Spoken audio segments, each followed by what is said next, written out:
പ്രേംലാലെ, American president Donald Trump 39 രാജ്യങ്ങളിൽ നിന്നുള്ളവർക്ക് യാത്രാ വിലക്ക് ഏർപ്പെടുത്തിയതായ വിവരങ്ങൾ പുറത്തു വരുന്നുണ്ട്. സുരക്ഷാ കാരണങ്ങളും മതിയായ പരിശോധനയുടെ കുറവും ചൂണ്ടിക്കാട്ടി ഈ വിലക്ക് 2026 ജനുവരി 1 മുതൽ പ്രാബല്യത്തിൽ വരുമെന്നാണ് അറിയുന്നത്. എന്താണ് ഇത് സംബന്ധിച്ച് കൂടുതൽ വിവരങ്ങൾ? ട്രംപിന്റെ ഈ നടപടിയെ നമുക്ക് ഏത് തരത്തിൽ വിലയിരുത്താം? തുഫൈലെ, ഇത് ഒരു ട്രംപിന്റെ ഒരു പ്രതികാര നടപടി എന്ന് വേണമെങ്കിൽ നമുക്ക് ഇതിനെ ചിത്രീകരിക്കാം. കാരണം ഒരു 2 ആഴ്ച മുമ്പ് വാഷിംഗ്ടൺ DC-യിൽ ഒരു വെടിവെപ്പ് ഉണ്ടായിരുന്നു. രണ്ട് സുരക്ഷാ ഉദ്യോഗസ്ഥർക്ക് വെടിയേറ്റു, അതിൽ ഒരാൾ കൊല്ലപ്പെടുകയും ചെയ്തു. ആ വെടിവെപ്പ് നടത്തിയത് അഫ്ഗാൻ പൗരനായ ഒരാളാണ്. അപ്പൊ അയാള് 2021 അമേരിക്ക അഫ്ഗാനിസ്ഥാനിൽ നിന്ന് സൈനിക പിന്മാറ്റം നടത്തിയപ്പോൾ അവരുടെ ആശ്രിതരായി കഴിഞ്ഞിരുന്ന കുറേയധികം അഫ്ഗാനികളെ, ഏതാണ്ട് 70,000-ഓളം പേരെ അമേരിക്കയിലോട്ട് കൊണ്ടുവന്നിരുന്നു, അഭയാർത്ഥികളായിട്ട് കൊണ്ടുവന്നിരുന്നു. അവർക്ക് 2 വർഷത്തോളം സമയം കൊടുത്ത് അവരെ അമേരിക്കൻ പൗരന്മാരാക്കി മാറ്റാനായിട്ടുള്ള സാവകാശമാണ് കൊടുത്തത്. അതായത് അമേരിക്കൻ രേഖകൾ കരസ്ഥമാക്കുന്നതിനും അവരെ സൈനിക ടെറിട്ടറികളിലാണ് താമസിച്ചിരുന്നത്, പിന്നീട് അവർക്ക് സ്വയം ഒരു ജോലി കണ്ടെത്തുന്നതിനും മറ്റുമൊക്കെ ആയിട്ട് 2 വർഷം വരെ സമയം അനുവദിച്ചിരുന്നു. അതിനുശേഷം ഇവർ പല മേഖലകളിലേക്ക് അവിടെ നിന്ന് തിരിഞ്ഞു. അങ്ങനെ പോയ ഒരാളാണ് ഈ 4 വർഷത്തിനിപ്പുറം ഒരു അക്രമകാരിയായിട്ട് അവിടെ മാറിയത്. ഇതൊരു ഭീകരവാദ പ്രവർത്തനമായിട്ട് തന്നെയാണ് കണക്കാക്കുന്നത്. അദ്ദേഹത്തിനെ എന്തിനാണ് അദ്ദേഹത്തെ ഇതിന് പ്രേരിപ്പിച്ചത് എന്നുള്ള കാര്യത്തിൽ ഇപ്പോഴും അന്വേഷണം പുരോഗമിച്ചുകൊണ്ടിരിക്കുകയാണ്. ഭീകര പ്രവർത്തനമായിട്ടാണ് ഈ കേസിനെ ആദ്യം തന്നെ അമേരിക്ക ചിത്രീകരിച്ചത്. നേരത്തെ തന്നെ അമേരിക്ക പല രാജ്യങ്ങളിൽ നിന്നും, പ്രത്യേകിച്ച് ട്രംപ് 2ാമത് അധികാരത്തിലേറ്റപ്പോൾ പല രാജ്യങ്ങൾക്കും ഇതേപോലുള്ള യാത്രാവിലക്ക് അല്ലെങ്കിൽ പ്രവേശന വിലക്ക്, അങ്ങോട്ടും ഇങ്ങോട്ടും ഈ അമേരിക്കൻ പൗരന്മാർ ആ രാജ്യങ്ങളിലേക്ക് പോകുന്നതിനും ആ രാജ്യത്തുള്ളവർ അമേരിക്കയിലേക്ക് പ്രവേശിക്കുന്നതിനും വിലക്കുണ്ട് എന്നാണ് നമ്മൾ മനസ്സിലാക്കേണ്ടത്. അപ്പൊ നേരത്തെ അങ്ങനെ കുറെ രാജ്യങ്ങളെ ആ ഒരു പട്ടികയിൽ പെടുത്തിയിരുന്നു. അതിലേക്ക് ഒരു 15 രാജ്യങ്ങളെ കൂടി പുതിയതായിട്ട് ഉൾപ്പെടുത്തുകയാണ് ഈ ജനുവരി 1 മുതൽ.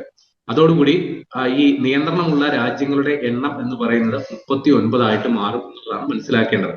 അപ്പൊ അതില് 7 രാജ്യങ്ങൾക്ക് സമ്പൂർണമായ വിലക്കുണ്ട്. അതായത് ആ രാജ്യത്തിലേക്ക് അമേരിക്കൻ പൗരന്മാർ പോകാനും പാടില്ല, അവിടെ ഉള്ളവർ തിരിച്ച് ഇങ്ങോട്ടും വരാൻ പാടില്ല. മറ്റുള്ള രാജ്യങ്ങൾക്ക് ഭാഗികമായ എന്നാൽ കുറച്ച് ഇളവുകളുണ്ട് എന്നുള്ളതാണ് നമ്മൾ മനസ്സിലാക്കേണ്ടത്. അപ്പൊ ഈ പൂർണ്ണ യാത്രാ വിലക്കുള്ള രാജ്യങ്ങളെ 7 രാജ്യങ്ങൾ കൂടാതെ പലസ്തീനെയും ഉൾപ്പെടുത്തിയിട്ടുണ്ട്. പലസ്തീനെ അമേരിക്ക ഒരു രാജ്യമായി അംഗീകരിക്കാത്തത് കൊണ്ടാണ് പലസ്തീൻ അഡ്മിനിസ്ട്രേഷന്റെ യാത്രാരേഖകളുള്ള പൗരന്മാർക്കും അമേരിക്കയിലോട്ട് വരുന്നതിന് വിലക്കുണ്ട് എന്നുള്ളത് കൂടി നമ്മൾ മനസ്സിലാക്കണം. അപ്പൊ ഇപ്പോ വിലക്ക് വന്നിരിക്കുന്ന രാജ്യങ്ങൾ എന്ന് പറയുന്നത് ബുർക്കിനോ ഫാസോ, മാലി, നൈജർ, സൗത്ത് സുഡാൻ, സിറിയ, ഇത്തരം രാജ്യങ്ങളിലേക്ക് പോകാനേ പാടില്ല എന്നുള്ളൊരു പ്രഖ്യാപനം വന്നിട്ടുണ്ട്. അപ്പൊ ഇതിന്റെയൊക്കെ കാരണമായിട്ട് അമേരിക്ക ചൂണ്ടിക്കാണിക്കുന്നത് ഈ രാജ്യങ്ങളിൽ കാര്യമായ ഒരു ഭരണ സംവിധാനമില്ല. ഇപ്പൊ സിറിയയുടെ കാര്യത്തില് അവിടെ കാലങ്ങളായിട്ട് ആഭ്യന്തര കലാപം നിലനിൽക്കുന്നു, അവിടെ ഒരു ഭരണകൂടമില്ല. അപ്പൊ അവിടുത്തെ പൗരന്മാർ അമേരിക്കയിലേക്ക് വരാൻ ശ്രമിച്ചു കഴിഞ്ഞാൽ ആ പൗരന്മാരുടെ ഉത്തരവാദിത്വം പറയാൻ അവിടെ യാതൊരു സംവിധാനവുമില്ല. പിന്നെ ഈ പൗരന്മാരുടെ ക്രിമിനൽ പശ്ചാത്തലം അടക്കമുള്ളവ, അവരുടെ സാമൂഹ്യ മേഖലകൾ അടക്കമുള്ളവ നിരീക്ഷിച്ച് അമേരിക്കയ്ക്ക് കൃത്യമായ രേഖകൾ സമർപ്പിക്കുന്ന സംവിധാനങ്ങൾ ഇല്ലാത്ത കുറെ രാജ്യങ്ങളുണ്ട്. പിന്നെ ഓവർ സ്റ്റേ എന്ന് പറയുന്ന സംഗതിയുമുണ്ട്. ഓവർ സ്റ്റേ എന്ന് പറഞ്ഞു കഴിഞ്ഞാൽ അമേരിക്കയിൽ ഒരു കാലത്ത് വന്നിട്ട് വിസ കാലാവധി കഴിഞ്ഞിട്ട് മടങ്ങി പോകാൻ കൂട്ടാക്കാതെ ഇരിക്കുന്ന കുറച്ച് രാജ്യങ്ങളുമുണ്ട്. അപ്പൊ ഈ 2 കാറ്റഗറിയിൽ പെടുന്ന രാജ്യങ്ങളെയാണ് ഇപ്പോ പ്രത്യേകമായിട്ട് യാത്രാ വിലക്കിന്റെ പട്ടികയിൽ പെടുത്തിയിരിക്കുന്നത്. അപ്പൊ ഇങ്ങനെ ഓവർ സ്റ്റേ ഉള്ള രാജ്യങ്ങളെ ഒരു 20 എണ്ണം പ്രത്യേകമായിട്ട് അമേരിക്ക കണ്ടെത്തിയിട്ടുണ്ട്. അപ്പൊ ഇതും കൂടി ഉൾപ്പെടെയാണ് ഇപ്പൊ 39 രാജ്യങ്ങൾക്ക് യാത്രാ വിലക്ക് വന്നിട്ടുള്ളത്. പിന്നെ മുമ്പ് ഭാഗികമായിട്ട് വിലക്ക് ഏർപ്പെടുത്തിയിരുന്ന ലാവോസ്, സെയ്റാലിയോൺ എന്നീ രാജ്യങ്ങൾക്ക് ഇപ്പോൾ പൂർണ്ണ വിലക്കും വന്നിട്ടുണ്ട്. അപ്പൊ ഇതെല്ലാം ഈ ജനുവരി 1 മുതൽ പ്രാവർത്തികമാകും എന്നുള്ളതാണ് മനസ്സിലാക്കേണ്ടത്.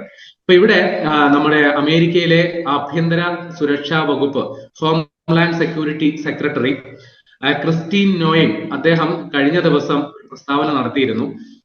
ഏതാണ്ട് 19 മുതൽ 30 വരെ ഉള്ള രാജ്യങ്ങൾക്ക്, അതായത് ഏകദേശം 19 മുതൽ 30 വരെ എത്താം എന്നുള്ളതാണ് അവർ പറഞ്ഞത്, രാജ്യങ്ങൾക്ക് യാത്രാ വിലക്ക് ഉണ്ടാകും. അതാണ് ഇപ്പോ 39ലേക്ക് ഇപ്പൊ പ്രഖ്യാപനം വന്നിരിക്കുന്നത്. അപ്പൊ അവര് ഈ നേരത്തെ പ്രഖ്യാപനം നടത്തിയപ്പോൾ രാജ്യങ്ങളുടെ എണ്ണമോ പേരോ വെളിപ്പെടുത്തിയിരുന്നില്ല. പക്ഷെ അതാണിപ്പോ ഒരു ഉത്തരവായിട്ട് വന്നിരിക്കുന്നത്. അപ്പോ നിലവില് നേരത്തെ തന്നെ 12 രാജ്യങ്ങൾക്ക് പൂർണ്ണ വിലക്ക് ഉണ്ടായിരുന്നു. അതൊന്ന് Afghan, Burma, Chad, Congo, Guyana Eritrea, Haiti, Iran, Libya, Somalia, Sudan, Yemen ഈ 12 രാജ്യങ്ങൾക്കാണ് നേരത്തെ തന്നെ അമേരിക്ക യാത്രാവിലക്ക് അല്ലെങ്കിൽ പ്രവേശന വിലക്ക് പ്രഖ്യാപിച്ചിരുന്നത്. അപ്പോൾ ഇവിടെ ഈ Angola, Antigua, Barbuda, Benin, Dominica, Gabon, Zambia, Malawi, Mauritania, Nigeria, Senegal, Tanzania തുടങ്ങിയ 20ഓളം രാജ്യങ്ങൾക്ക് ഇപ്പൊ ഭാഗിക വിലക്കും അമേരിക്ക പ്രഖ്യാപിച്ചിട്ടുണ്ട്. ഇപ്പോൾ നേരത്തെ ഞാൻ പറഞ്ഞതുപോലെ കഴിഞ്ഞ നവംബർ 26-നാണ് വാഷിംഗ്ടൺ DC-യില്, അതായത് വൈറ്റ് ഹൗസിന് തൊട്ടടുത്ത് ഒരു വെടിവെപ്പ് ഉണ്ടായത്. അതിന്റെ മുമ്പും ഇതേ സമാനമായ സംഭവങ്ങൾ അമേരിക്കയിൽ റിപ്പോർട്ട് ചെയ്യപ്പെട്ടിട്ടുണ്ട്. പ്രത്യേകം പറഞ്ഞു കഴിഞ്ഞാൽ ഇസ്രയേൽ വംശജരായിട്ടുള്ള ഇസ്രയേൽ പൗരന്മാരായ 2 എംബസി ഉദ്യോഗസ്ഥരെ ഇതേപോലെ വംശീയ വെറിയുടെ പേരിൽ വെടിവെച്ച് കൊലപ്പെടുത്തിയ സംഭവം ഉണ്ടായിട്ടുണ്ട്. പിന്നെ അമേരിക്കയില് പലയിടങ്ങളിലായിട്ട് അമേരിക്കൻ ഭരണകൂട വിരുദ്ധ സമരങ്ങളും കലാപങ്ങളും ഒക്കെ റിപ്പോർട്ട് ചെയ്യപ്പെടുന്നു, പ്രത്യേകിച്ചും ചില യൂണിവേഴ്സിറ്റികളൊക്കെ കേന്ദ്രീകരിച്ച്. അപ്പോൾ അതുമായി ബന്ധപ്പെട്ട് നേരത്തെ സ്റ്റുഡന്റ് വിസകളിലൊക്കെ തന്നെ അമേരിക്ക കടുത്ത നിയന്ത്രണം ഏർപ്പെടുത്തിയിരുന്നു.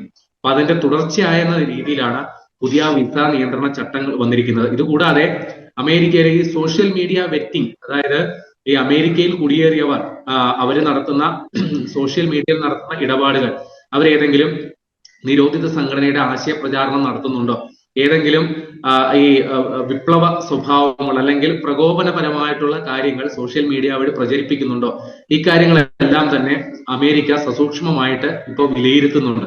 അപ്പൊ ഇതിന്റെ അടിസ്ഥാനത്തിൽ പലരെയും വ്യക്തിഗതമായി, രാജ്യങ്ങളെ മൊത്തത്തിലല്ലെങ്കിൽ പോലും വ്യക്തിഗതമായി അവരെ കണ്ടെത്തി അവരവരുടെ രാജ്യങ്ങളിലേക്ക് നാടുകടത്തുന്ന, തിരിച്ചയക്കുന്ന സമീപനവും അമേരിക്ക സ്വീകരിക്കുന്നുണ്ട്. അപ്പൊ പൊതുവെ ട്രംപിന്റെ 2ാം ട്രംപ് അധികാരത്തിൽ വന്നപ്പോൾ പൊതുവെ പറഞ്ഞ ഒരു പ്രഖ്യാപനമുണ്ട്. അമേരിക്കയില് വലിയ രീതിയിൽ ഏലിയൻസ് എന്ന് പറഞ്ഞു കഴിഞ്ഞാൽ അന്യഗ്രഹ ജീവികൾ എന്നാണ് നമ്മൾ പറയുന്നതെങ്കിലും ട്രംപിന്റെ ഭാഷയിൽ പറഞ്ഞു കഴിഞ്ഞാൽ അമേരിക്കക്കാരായിട്ടല്ലാത്ത മറ്റുള്ളവർ, അവർ വന്ന് അമേരിക്കയുടെ സമ്പത്ത് കൊള്ളയടിക്കുന്നു, അമേരിക്കയിൽ വലിയ രീതിയിലുള്ള ക്രമസമാധാന പ്രശ്നങ്ങൾ ഉണ്ടാക്കുന്നു എന്നാണ് ട്രംപിന്റെ വാദം.